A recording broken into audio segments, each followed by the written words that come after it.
see the different uses of the preposition across. आज across का different तरीके का यूज़ हम लोग देखते हैं। ये प्रीपोजिशन across किस किस कॉन्टेक्स्ट में, किस किस सिचुएशंस में, किस सेंस में हम लोग करते हैं। तो point number 1, across is used on in the sense of on the other side of something which has two sides or limits such as city, road, river, etc.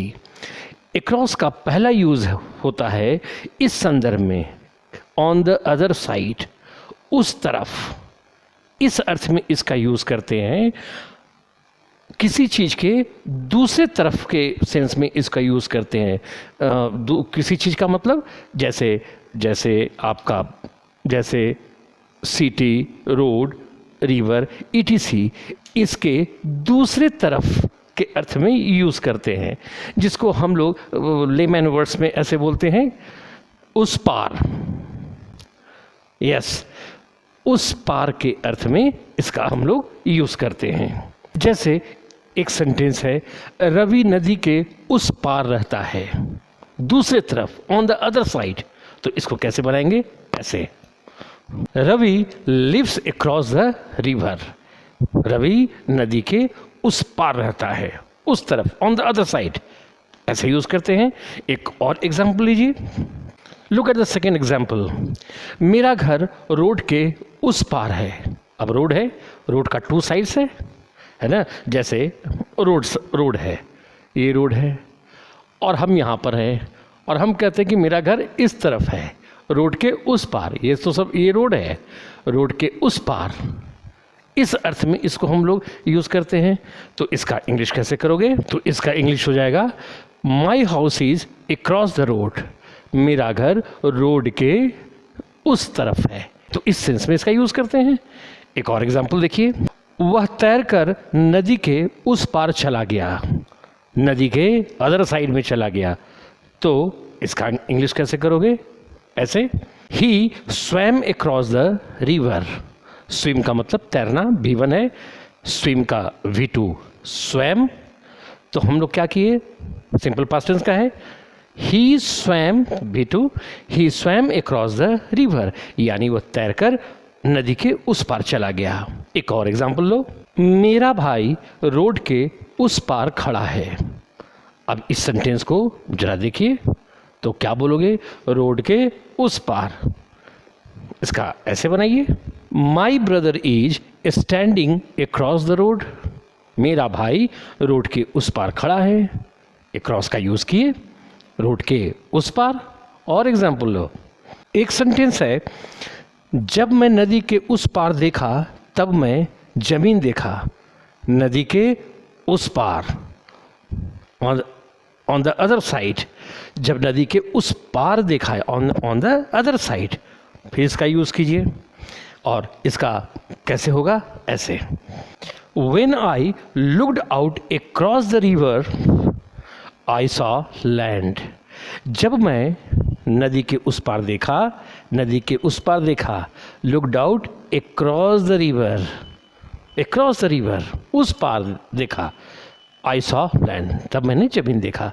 So in this way, उस पार, on the other side of something which has got two sides or limits, किसी चीज़ जिसका 2 sides हो, limits हो, और कहना हो उस पार, on the other side, तब इसका यूज़ हम करते हैं, across का यूज़ करते हैं।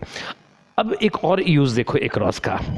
across का दूसरा यूज़ ऐसे किया जाता है, इस अर्थ में, from one side or end to the other side or end, यानी जो हम लोग बोलते हैं in our day to day conversation में ऐसे, इस पार से उस पार तक, या फिर एक छोर से दूसरे छोर तक, इस अर्थ में हम लोग करते हैं। एक एग्जाम्पल से समझिए, जैसे एक सेंटेंस है, नदी के इस पार से उस पार तक एक पुल बनाया गया है। नदी के इस पार से उस पार तक, यानी कि मान लो ये जो है, ये नदी है, रिवर है, अब कहना है कि एक ब्रिज बनाया गया है। कैसे? ये जो है इस पार से लेकर इस पार तक यहाँ पर पुल बनाया गया है, इस पार से उस पार तक। तब हम लोग एक क्रॉस का यूज़ करते हैं। तो ये सेंटेंस को कैसे बनाओगे? ऐसे, a bridge has been built across the river. Across the river, इस तरफ से उस तरफ तक एक पुल बनाया गया है।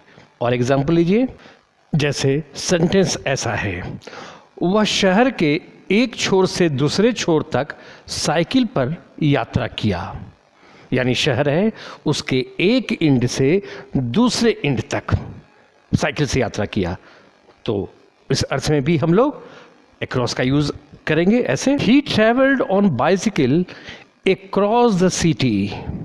ही travelled on bicycle across the city, यानी सिटी के एक एंड से दूसरे एंड तक, एक छोर से दूसरे छोर तक बाइसिकल पर यात्रा किया। टेक वन मोर एग्जाम्पल, जैसे सेंटेंस है, वह फर्श पर एक छोर से दूसरे छोर तक एक कालीन बिछाई या फैला दी। यानी जो फर्श है, फर्श के एक एंड से दूसरे एंड तक वो एक कारपेट यानी कालीन को बिछा दी या फैला दी।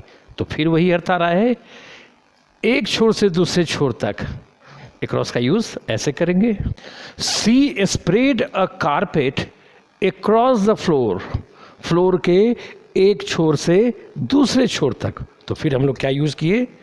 सी spread, spread V1 V2 V3 तो एक ही है, subject plus V2, simple past tense. She spread a carpet across the floor. Take one more example, वह गली के एक छोर से दूसरे छोर तक घर घर मिठाइयाँ बांटा। यानी गली का एक छोर से लेकर दूसरे छोर तक जितना भी घर था उसमें मिठाइयाँ बांटा। तो एक बार फिर, फ्रॉम वन साइड और and to the other side, एक छोर से दूसरे छोर तक गली के। तो हम लोग फिर अक्रॉस का यूज़ ऐसे करेंगे और सेंटेंस हो जाएगा ऐसे, he distributed sweets door to door across the lane. Across the lane, lane के एक छोर से दूसरे छोर तक घर घर में मिठाइयाँ बांटा। तो I hope you have understood, from one side और इन टू द अदर साइड, एक छोर से दूसरे छोर तक, इस अर्थ में यूज करते हैं। अब यहाँ एक बात का ख्याल रखना, take care of one thing. The point that we have to take care of is, एक सेंटेंस ए, इसको पढ़ो, और सेंटेंस बी सेक्शन में दो सेंटेंसेस है, ध्यान से पढ़िए। देखिए, इसमें कहता है the bridge over the river is strong, इसमें ये कहता है। और इसमें लिखा हुआ है ही ड्रोव अक्रॉस द ब्रिज, वह ब्रिज के इस पार से उस पार ड्राइव करके गया। और ये दूसरा सेंटेंस में क्या लिखा हुआ है, a bridge has been built across the river. ये देखना है कि ये तो तुम समझ गए, ठीक है, यहाँ पर ओवर लगा हुआ है, तो ये क्या माजरा है, what is it all about. तो ध्यान से सुनिए। तो इसमें ध्यान ये देना है कि ठीक है, अक्रॉस का use we have studied and we can easily understand now why we have used across in this two cases, in this two sentences. इन दो सेंटेंसेस में अक्रॉस का यूज़ क्यों किए हैं, अब हम लोग समझ सकते हैं। इस पार से उस पार तक, वह जो है ड्राइव करके ब्रिज के इस पार से उस पार गया, ठीक है। A bridge has been built across the river, river के इस पार से उस पार तक एक ब्रिज बनाया गया। लेकिन इस सेंटेंस में है the bridge over the river is strong. ये जो ओवर लिखा हुआ है, ये क्या चीज़ है, क्या ये सही है? तो कहता है यस, ये भी सही है। तो अगर ये सही है, over the bridge over the river, तो फिर अक्रॉस का यूज़ कहाँ गया? तो यहाँ समझना है ये है कि जब bridge over the river is strong, जब कहने का मतलब है कि देयर इज नो मूवमेंट, अगर कोई मूवमेंट नहीं है या किसी भी मूवमेंट को हाईलाइट नहीं करना है तो हम ओवर का यूज़ ऐसे करेंगे। कब? इस अर्थ में, when movement is not to be emphasized और हाईलाइटेड, जब किसी भी मूवमेंट को एम्फेसाइज नहीं करना हो, विशेष उसको दर्शाना नहीं हो, तब हम लोग ओवर करेंगे।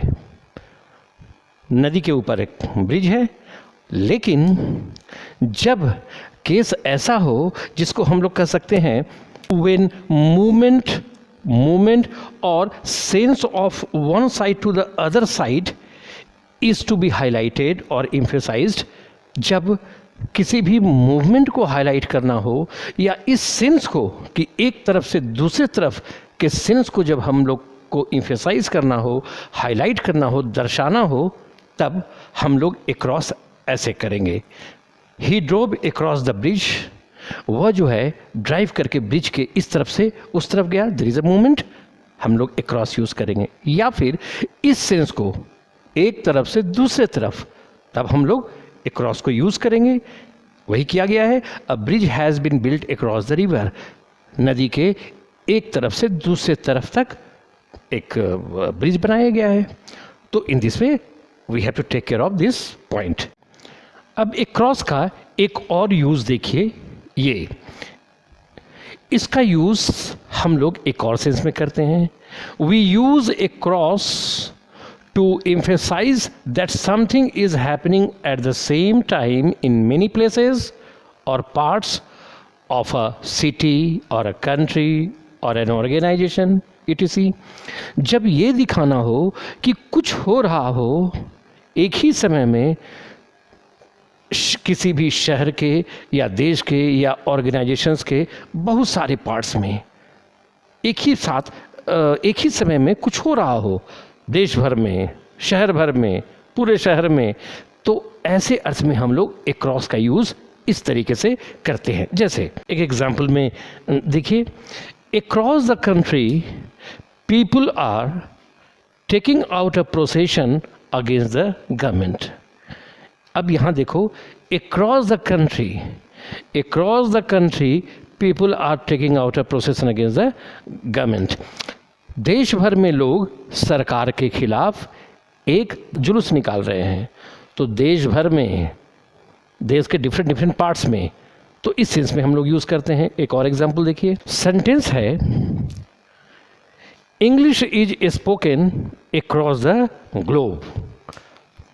English is spoken across the globe, मतलब दुनिया भर में अंग्रेजी बोला जाता है। अक्रॉस द ग्लोब, पूरे दुनिया भर में, एक छोर से दूसरे छोर में, या different parts of the world. तो इस अर्थ में हम लोग अक्रॉस करते हैं। एक और एग्जांपल देखो, this rumour spread across the town. This rumour spread across the town. यह र्यूमर, यह अफवाह शहर में, शहर के बहुत सारे जगहों पर फैल गया। Different parts of the town, ये जो है र्यूमर, अफवाह फैल गया।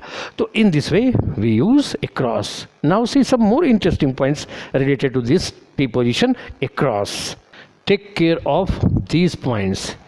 इन पॉइंट्स का ख्याल रखना है। पॉइंट नंबर ए में देखो, ये कहता है इन the sense of moving from one side to the other side in an enclosed area or space, we use through, THROUGH, not across।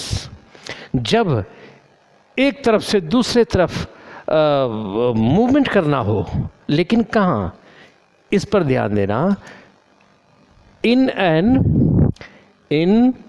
an enclosed area और space, कोई इनक्लोज्ड एरिया में एक तरफ से दूसरे तरफ मूवमेंट करना हो, ऐसी सूरत में in this situation we use through, not across. Across को नहीं यूज़ करते हैं, इसको नहीं यूज़ करते हैं, थ्रू को यूज़ करते हैं। इनक्लोज एरिया में मूवमेंट के लिए। एग्जाम्पल में देखो, Ravi walked through a number of small villages. यहाँ पर क्या लिखा हुआ है?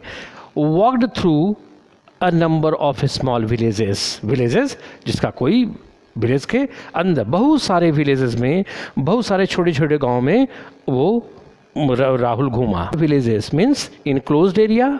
तो ध्यान रखना, एक और पॉइंट याद रखने वाले, point number B, when we talk about something extending from one side to another we use across, we use across, not on।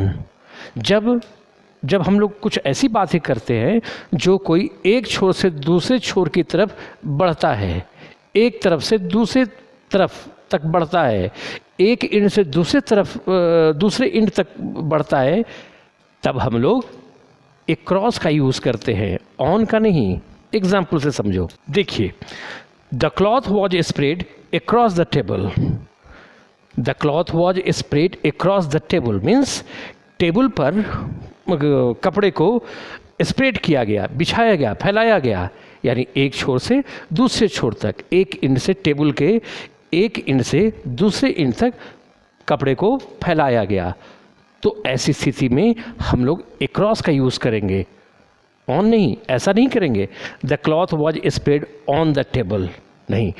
जब कहने का मतलब हो टेबल के एक तरफ से दूसरे तरफ तक, एक इंड से दूसरे इंड तक, तब हम लोग across का यूज़ करते हैं। और पॉइंट देखिए, अब पॉइंट नंबर सी को देखिए और इसका भी ख्याल रखिए। while showing movement from one side to another side but stressing more on being in something such as forest, long grasses, we use through, not across। जब हम लोग मूवमेंट दिखाते हैं, एक तरफ से दूसरे तरफ जाने का मूवमेंट हम लोग दिखाते हैं, लेकिन मूवमेंट से ज़्यादा, एक तरफ से दूसरे तरफ जाने के मूवमेंट से ज़्यादा यह दर्शाना हो, इस बात पर दबाव देना हो, stressing more on being in something, ये दिखाना हो कि किसी चीज़ में हो, जैसे कि फॉरेस्ट यानी जंगल में, या लॉन्ग ग्रास यानी घास के, बड़े बड़े घास के मैदान में, जो मैदान बड़े बड़े घास से भरा पड़ा है, उसमें होने का अर्थ को ज़्यादा स्ट्रेस करना हो, एम्फेसाइज करना हो, तब हम लोग थ्रू का यूज़ करते हैं, across का यूज़ नहीं करते हैं। जैसे एग्जाम्पल में देखिए, she dislikes walking through forest as she fears wild animals. अब यहाँ देखो, वह जो है जंगल से होकर गुजरना नापसंद करती है। वॉकिंग थ्रू फॉरेस्ट क्या यूज़ किया हुआ है? He dislikes walking through forest as she fears wild animal, यानी जंगल के इस पार से उस पार जाने का अर्थ विशेष नहीं देना है, विशेष अर्थ हम लोगों को देना है। The point that we have to emphasize upon in this sentence is being in forest. एक तरफ से दूसरे तरफ जाने के सेंस पर ज़्यादा दबाव को ज़्यादा हाईलाइट नहीं करना है, बल्कि यह दिखाना है जंगल में होना, जंगल में होने के अर्थ को दिखाना है ज़्यादा। तब हम लोग करते हैं वॉक थ्रू, वॉक अक्रॉस नहीं। लेकिन इसी सेंटेंस में, इसी फॉरेस्ट में, अगर इस सेंस को, द सेंस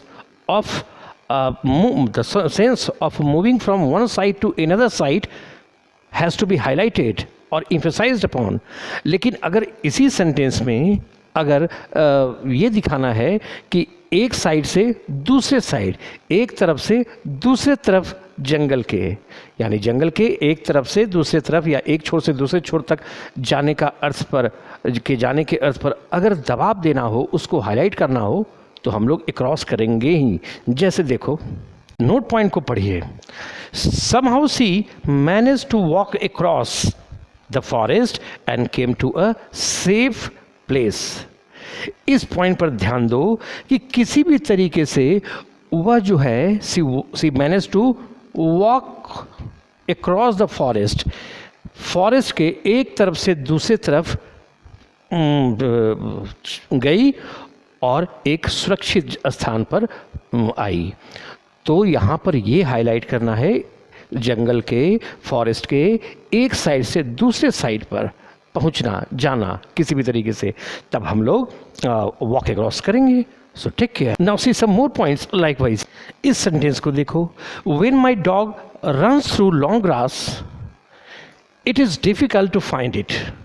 क्या कहता है कि जब मेरा कुत्ता जो है लॉन्ग ग्रास में चला जाता है तब उसे ढूंढना बड़ा मुश्किल हो जाता है।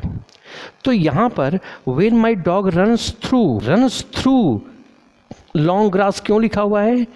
क्योंकि यहाँ पर जो घास का मैदान है उसके एक तरफ से दूसरे तरफ, एक छोर से दूसरे छोर तरफ जाने के सेंस को इम्फेसाइज नहीं किया जा रहा है।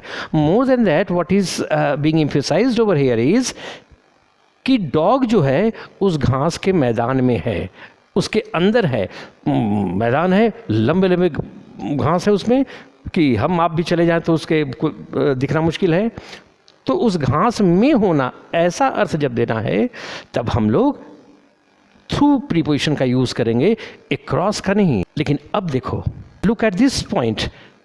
If we are talking about a field covered with short or small grass or lawn, घास का मैदान, we use across, तब हम लोग across का यूज़ करते हैं जब हम लोग छोटे घास जहाँ पर हम लोग टहलते हैं, अच्छा लगता है, मॉर्निंग वॉक ये सारा जो करते हैं या बच्चे लोग खेलते हैं, उस घास के मैदान की बात कर रहे हैं, तब हम लोग एक क्रॉस का यूज़ करते हैं in the sense of making movement from one side to another side, एक तरफ से दूसरी तरफ मूवमेंट के अर्थ में हम लोग एक क्रॉस करते हैं। क्योंकि यहाँ पर घास के अंदर छिपने जैसा कोई अर्थ नहीं हो रहा है, घास में होने का अर्थ नहीं देना है जैसा कि पिछले केस में हुआ था।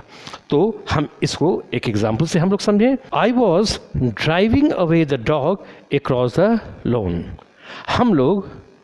मैं कुत्ते को भगा रहा था उस घास के मैदान के दूसरे तरफ। इसमें हम लोग यूज़ कर रहे हैं क्योंकि यहाँ पर घास में या जंगल में होने का अर्थ, उसमें छिपने, उससे सराउंडेड होने का अर्थ नहीं आ रहा है, बस making movement from one side to another side.